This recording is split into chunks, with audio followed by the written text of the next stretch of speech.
Hello, my name is Greyson Rundgren, and this is Portfolio Content Creation 1, Week 1, Milestone 1 of my chosen discipline of character modeling. This is what I have done for the week. I have gone a bit further than what you said, but that's more so based upon what I think needed to be changed.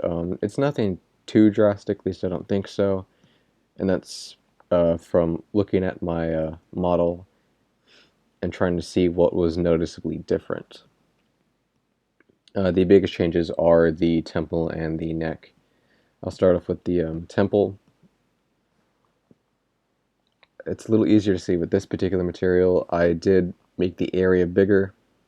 I tried to flatten it out and increase, not necessarily increase, but try to make that area just more noticeable on the front mostly, and try to ease it in because it was a bit sharp, at least it seemed to me at first. So tried to smooth over that part more. I did try to fix this part right here where the lip and the nose connect. It was jutting out a lot more, and I pushed it in. I think it's pushed in enough. Maybe a little bit more of a pinch right here, but otherwise, I think that's what you were specifically asking me to do, as well as I did straighten the jaw out more. It is slightly curved, so maybe I should try to straighten it out. But then again, he doesn't have chiseled features, so to speak, so maybe it is, I suppose, better that his is a little more rounded. And I did work on the neck. I tried to soften this area up because if you'll notice on the actual model himself, if I can get the right pose, his neck muscles aren't really noticeable at not just this angle, but really any angle, so I probably should smooth this out a lot more, especially this area. I did have quite a bit of trouble getting the sternocleidomastoid, or at least this part right here that connects to the middle portion of the clavicle, is difficult to find proper reference for that. Most of the pictures I got were just pictures of the muscle, which did not help whatsoever. Needed actual pictures, which were very far and few in between. I did find some proper reference for this. Maybe I should pull this in slightly more. Honestly, at least in my personal opinion, though it is probably wrong, I think it just looked better without this portion of the muscle, because it's hard to see it, at least in the references that I could find, as well as the fact that I can't see a darn thing on him. But then again, I'm the student and you're the teacher. You've probably seen, well, not probably, you have seen a lot better work than this. And you've definitely seen, you're definitely a lot more used to this than I am, so.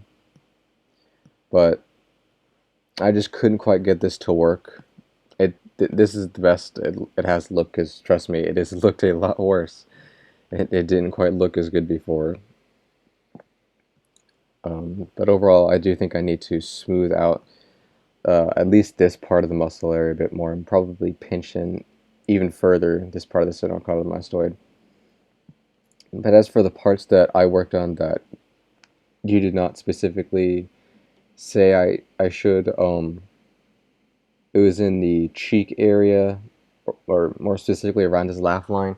If you look comparison of my model to the actual person himself, it is more a rounded outward curve. Mine was rounded up until the bottom of the cheekbone, then had a indent to the chin. It's still indented. I probably should add a bit more geometry, or even just simply pull out using the move tool, but it is better than it was before. And probably pull out his cheekbone just a slight bit more. But that's just based upon what the model looks like. Oh, by the way, if you do want to compare my model to the actual person himself. I should have this on the Pinterest board where all my videos are. And if need be, you can download the zip file for the individual images that are much bigger as well. But the other thing I did was, actually let me zoom in first. The other thing I did was fix the nose slightly. His nose was more downward, was the tip of the nose was pointed downward more. I upturned it slightly so you could see the nostril a bit better. Maybe I should widen, or not necessarily widen, just thicken this part of the nose a bit more. But I did pull this out a bit because it is somewhat thick in this area. And I did start looking at his secondary features, the wrinkles and all that, excluding the pores and such, because I think that's just more so a texture than anything I can really do. Because I can't imagine individually putting in every single pore. That would be just painstaking. I just can't imagine doing that. But he doesn't have too many wrinkles. I think he has a few creases on his forehead, namely right here and here, I think. It seems like most of his creases are in his ear. I think I'll have to up the resolution to add some more detail to that. It is a little rough, I guess the term is. It's not quite as defined. I will have to up the resolution just to get those secondary features in anyway. But it seems as if most of them are just in the eyes, which mine are quite clearly lacking. Maybe slightly right here with the nose, where the laugh line is. Probably a bit more detail on the lips as well. But at least I myself cannot see too much secondary detail. Maybe slight wrinkles there. Mostly just around, slightly around here, but mostly around the eyes, it seems. But then again, I've never really done this before. I've never worked on secondary features, at least as of yet. I'm quite excited to do so, but nervous as well. That is what I have done for this week. It's coming along. It's certainly better than it was week 1 of last month. It looked a lot worse than this. So thank you so much for all of your critiques and your advice. I really have needed it. And I am looking forward to the next critique so I can move on even further. Thank you so much.